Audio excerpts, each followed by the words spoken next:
You know, it's funny, when I'm going about in my day-to-day life, going shopping or whatever, I'm thinking, oh yeah, I feel pretty young. Then I sign on to YouTube and see the dropshipping videos that it has suggested to me. And suddenly, well, I start to feel really, really old.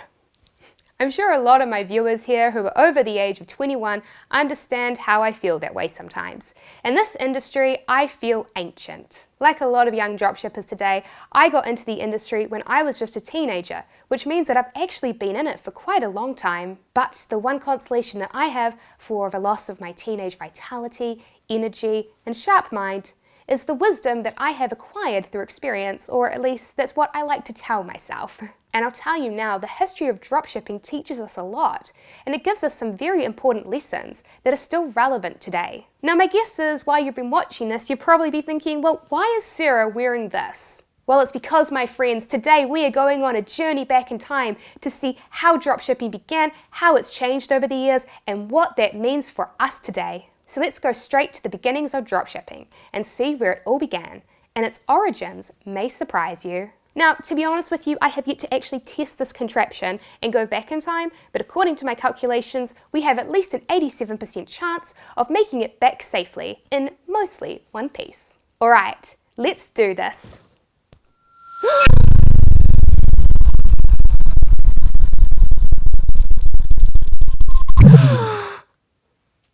Flower crown?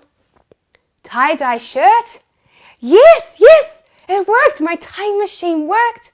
We've made it to the 70s. You know, I'm sure that most people who watch my videos think about dropshipping as something that you do on the internet. But what they don't realize is that it's actually been around way longer than that. One of the reasons why I find it so strange that people think of dropshipping as some get-rich-quick scheme is because it's been around for years and years. It is not some new secret money hack. And in fact, probably the first companies to take advantage of dropshipping on a major scale were mail-order companies. Yep, some of you over the age of 21 may remember how back in the day, before the internet and mainstream online shopping, you used to get booklets sent to you in the mail and you could order items directly from it. And something that a lot of people don't know is that these mail order companies were engaging in dropshipping. You see, there were big companies like JCPenny and Sears that had gotten into the mail order business as well.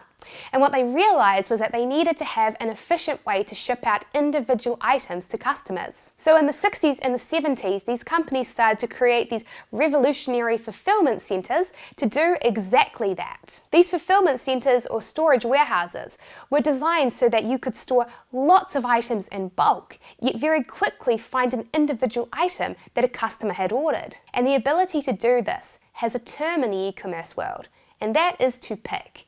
You pick, pack, and ship an item out to your customer. And these fulfillment centers made this a game changer. A lot of people think that Amazon invented these pick and pack warehouses, but they didn't, though of course they are now the best in the world at it. Well, what happened was that there were mail order companies at the time like CompuCard that looked at these fulfillment centers and they thought, oh hey, what if we worked with them as well? They could list their items for sale in their mail order catalogs for a markup price. And when a customer ordered an item, they would purchase it from the fulfillment centers and have it shipped directly to their customer. And you know what? It worked. And that was where mass-scale dropshipping was born. But what happened to it next? Let's find out.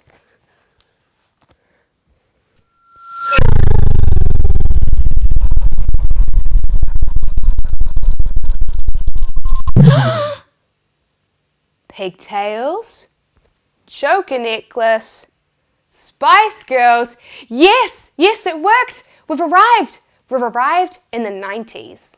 Now, when I was 6 years old, my parents got the internet for our house. And for little old New Zealand, that was super early. A lot of my friends wouldn't get the internet in their house for another 5 years. And for those of you out there that are watching that were also around for the birth of mainstream internet, you'll remember that it took quite a long time for e-commerce to become commonplace. Back then, it was considered kind of shady to give your credit card details out online, even if it was for a big store and a big brand. What if my credit card details get stolen? How can I trust it with this person that I can't see?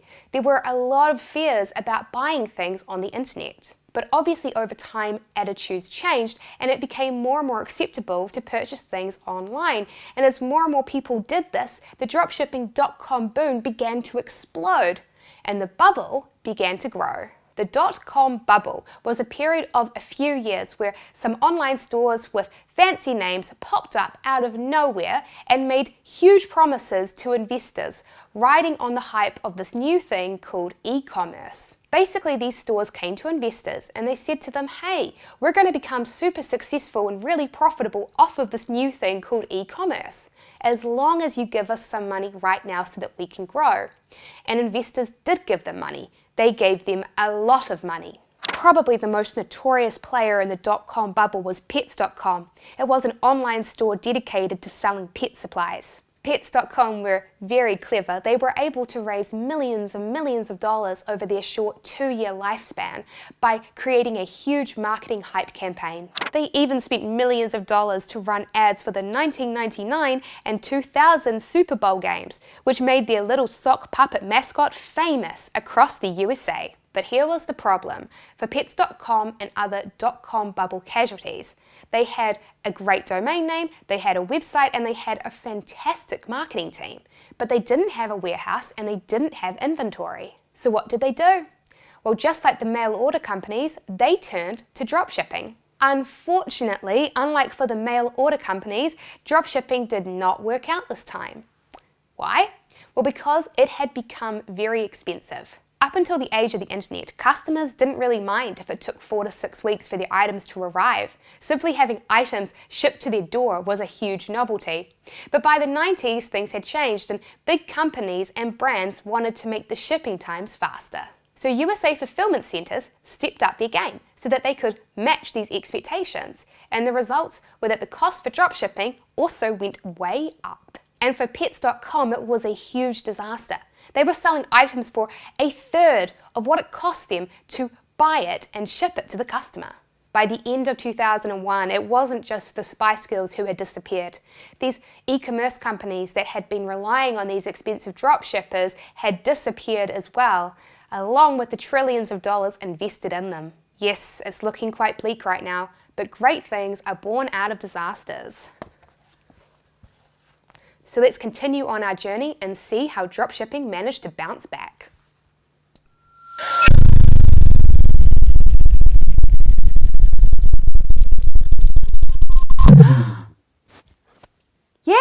Yes, we have arrived. We've arrived in the 2000s during the rise of Amazon and eBay. Now, if you asked me today, I would tell you that dropshipping on Amazon and eBay is a bad idea.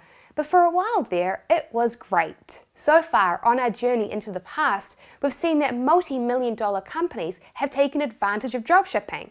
But what about individuals like you and I? Well, at this point, working with Chinese dropshippers wasn't easy, and so us in the West were still shackled with working with expensive USA-based dropshippers. And so the average Joe like you or I couldn't afford to not only create and build our store and then run it and market it, while paying the expensive prices that the dropshippers were charging. Dropshipping for average people was just not viable. But Amazon and eBay, two companies that survived the .com crash and then thrived in its wake, changed everything. And it was through them that dropshipping became viable for anyone.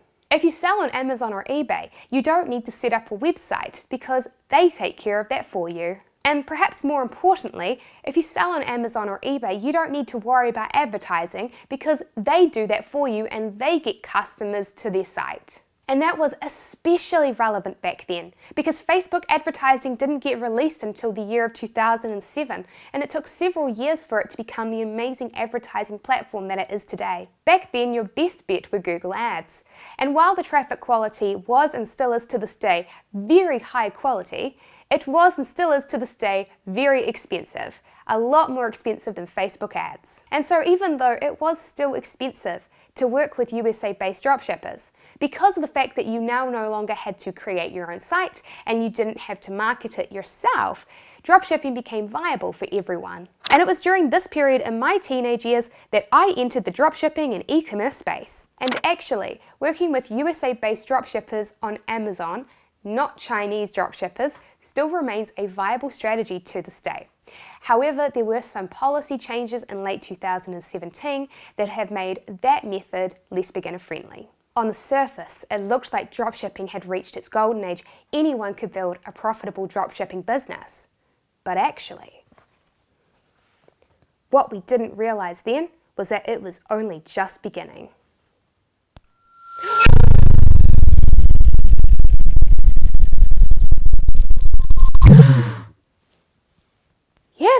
Yes, we made it back, we made it home. We're back in the year 2018.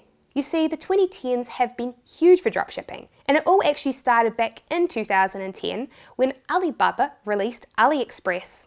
Previously, there had been no easy way to connect directly with Chinese manufacturers and dropship from them. But suddenly there was a website that made it super easy to purchase individual items directly from Chinese manufacturers super cheaply and then have them shipped directly to your customers. And these items, they were so cheap when combined with Facebook ads that had already been out for several years. You could now create a website, advertise it, and still make a profit even after purchasing an item from a dropshipper. And that was huge. But while it was now financially viable, creating your website and running it still took quite a bit of work, especially if you weren't very tech savvy. That was until the year of 2015 when Oberlo was released, and that was when Shopify took off way up to the moon. Now, most people watching this will know what Oberlo or Oberlo is. It's a Shopify app that massively streamlines the process of adding AliExpress items to your store and then semi-automates the fulfillment process.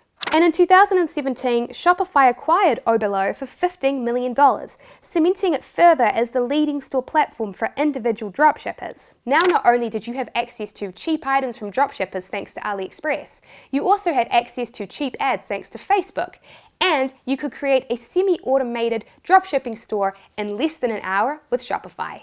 And thus we now enter the current age of dropshipping today, where you no longer need to sell on Amazon or eBay and give them your customers. Instead, we get to build our own stores and build our own list of customers, and we get to control our own destiny. Instead, we get to build our brands. We get to build our own stores, and we get to keep the list of our customers for ourselves. We get to be in control of our dropshipping destiny. And that brings us to modern day dropshipping. It's been quite a journey through time, and the different periods of dropshipping have taught us a lot of lessons. The 70s taught us to embrace new ideas and methods, and the 90s taught us about the folly of overextending. And the 2000s taught us that by leveraging the tools around us, we don't need to be a big company to build a successful business. But perhaps the best lesson that we can learn from our journey into the past is the knowledge that this journey is still continuing to this day. Anyone that tries to scaremonger you and tell you that dropshipping is some scheme that's going to die out is wrong. It's a real business model that has been around for many, many years. And while it will continue to evolve and change, it is going to be around for many, many more. As always, thanks for watching. If you love this video, we know that you will love our others. So be sure to subscribe to our channel and click that little notification bell next to it so that you don't miss out whenever we release a new video. And did you know that we here at Wholesale TED have a premium dropshipping training course called the Dropship Club?